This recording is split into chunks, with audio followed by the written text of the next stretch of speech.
охир бо мақсади рушди минбаъдаи фаъолияти соҳибкорӣ дар ҷумҳурӣ як силсила ислоҳоти муҳим ва ҷиддӣ амалӣ шуданд, ки мақсади асосии онҳо пеш аз ҳама афзоиши мунтазами тавлиди маҳсулоти ватанӣ, муҳайё сохтани ҷойҳои нави корӣ, истифодаи самараноки захираҳои мавҷуда ва ба ин васила баланд бардоштани сатҳи зиндагии мардум мебошад.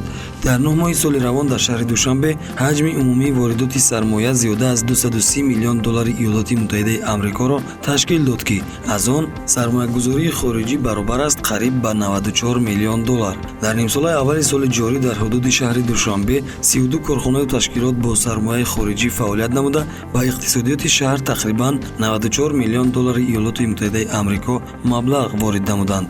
дар асоси маълумоти феҳристи ягонаи давлатӣ дар 9 моҳи соли ҷорӣ дар пойтахт шумораи умумии субъектҳои хоҷагидор ба 42210 адад расидааст. ҷамъияти саҳмии кушодаи корхонаи истеҳсоли маҳсулоти қаннодии ширин корхонаи навтаъсис нест. ин коргоҳи истеҳсолӣ соли 1964 таъсис ёфтааст, вале корхонаи мазкур аз рӯзи таъсисёбӣ то имрӯз фаъолияти босамар дорад.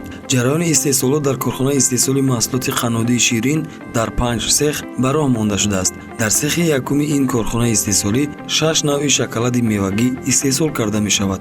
шоколадҳо аз навъҳои мевагии хурмо, чормағз, зардолу, олуча ва олӯи хушк омода мегардад. навъҳои мевагии номбаршуда баъд аз марҳилаи омоданамоӣ дар зарфҳо ба хатти истеҳсолӣ ворид карда мешавад. дар дохили хат болои меваҳо омехтаи шоколад рехта шуда баробари хушк шудан бастабандӣ мешавад. қуттиҳои мевашоколадҳо бо навиштаҷоти лозима ва бо шаклу намои зарурӣ дар худи корхона омода карда мешавад. шоколади мевагӣ ҳам дар шакли кушода ва ҳам дар шакли печон бастабандӣ мегардад.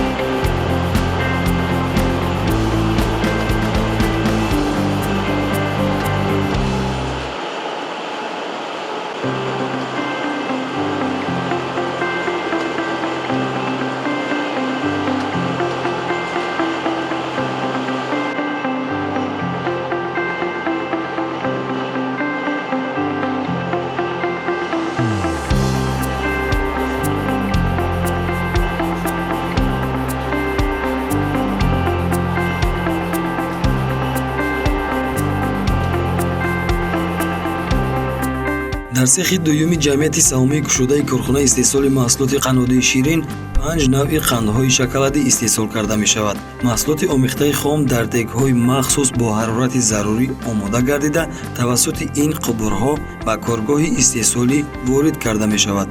сипас қолабрез маҳсулоти хомро ба шаклҳои гуногун ворид менамояд.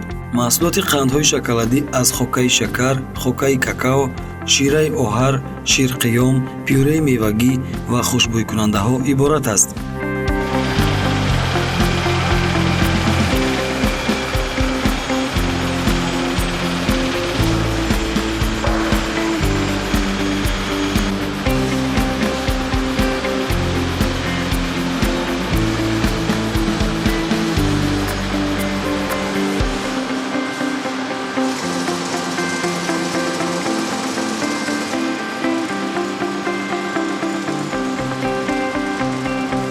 қандҳои шоколадӣ дар хатти истеҳсолӣ то омода шудан чанд марҳилаи коркардро мегузаранд.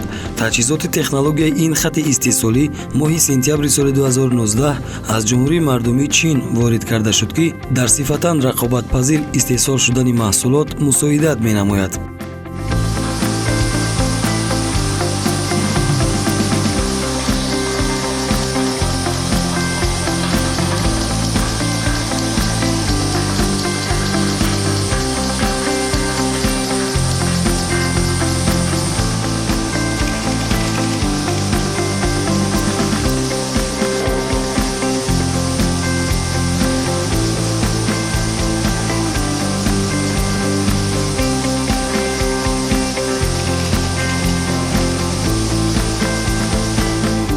аксар кормандони ҷамъияти саҳмии кушодаи корхонаи истеҳсоли маҳсулоти қаннодии ширин мутахассисони ҷавонанд ва роҳбарияти корхона ба кори онҳо бовар доранд.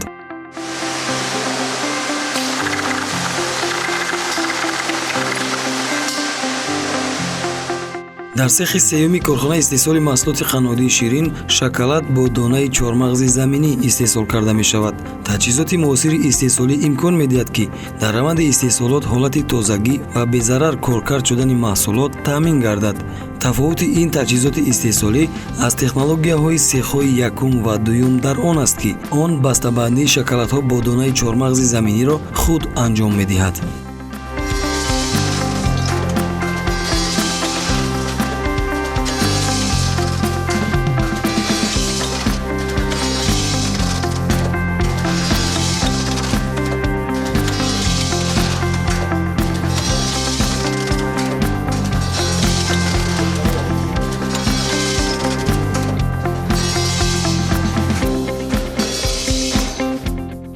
дар сехи чоруми ҷамъияти саҳомии кушодаи корхонаи истеҳсоли маҳсулоти қаннодии ширин қандҳои оби даҳон истеҳсол карда мешавад. маҳсулоти хоми қанди оби даҳон аз маҳсулоти хушки ширӣ, хокаи шакар ва хушбӯйкунандаҳо иборат аст. маҳсулоти хом ба қолабҳо рехта шуда, баробари аз дохили хатти истеҳсолӣ гузаштан, ҳар донаи он ба таври алоҳидагӣ бастабандӣ мешавад. хотиррасон мекунем ки дар ҳар коргоҳи корхонаи истеҳсоли маҳсулоти қаннодии ширин аз 5 то 10 нафар мутахассисони маҳаллӣ ба кор ҷалб гардиданд.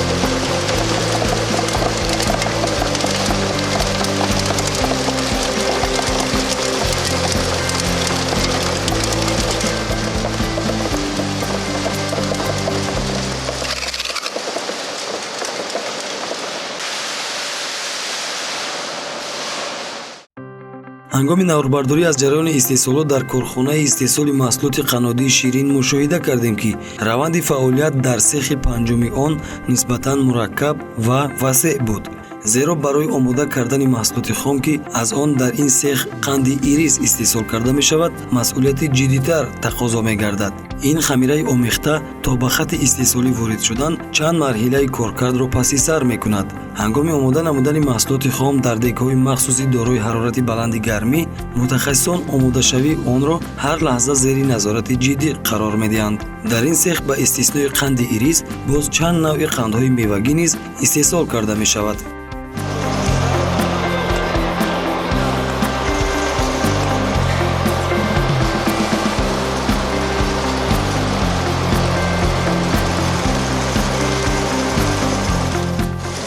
аз 8 намуд қанд дар ин ҷо истеҳсол мекунем. чӣ қадар талаботи бозор зиёд бошад, ҳамон қадар мо истеҳсол мекунем. ҳангоми кор аввал сироп, манами таркиби ҳавая аз назар мегузаронем ки меъёр шагум накунад.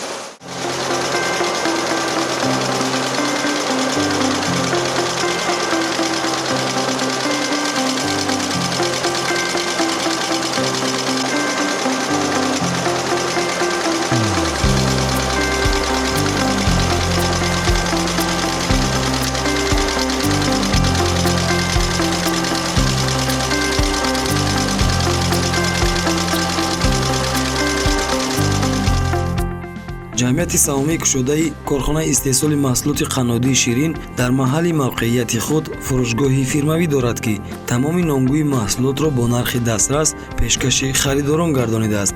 ҳаҷми истеҳсолоти корхонаи мазкур дар 9 моҳи соли 2019 260 тонна маҳсулотро ташкил дод ки маблағи умумии он 1 миллион сомониро дар бар мегирад.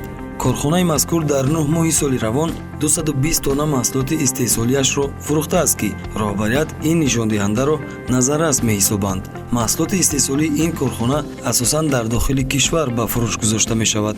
ҷамъияти саҳомии кушодаи корхонаи истеҳсоли маҳсулоти қаннодии ширин дар айни замон 150 нафарро бо кор таъмин кардаву дар оянда нақша дорад ки истеҳсолотро васеъ намояд.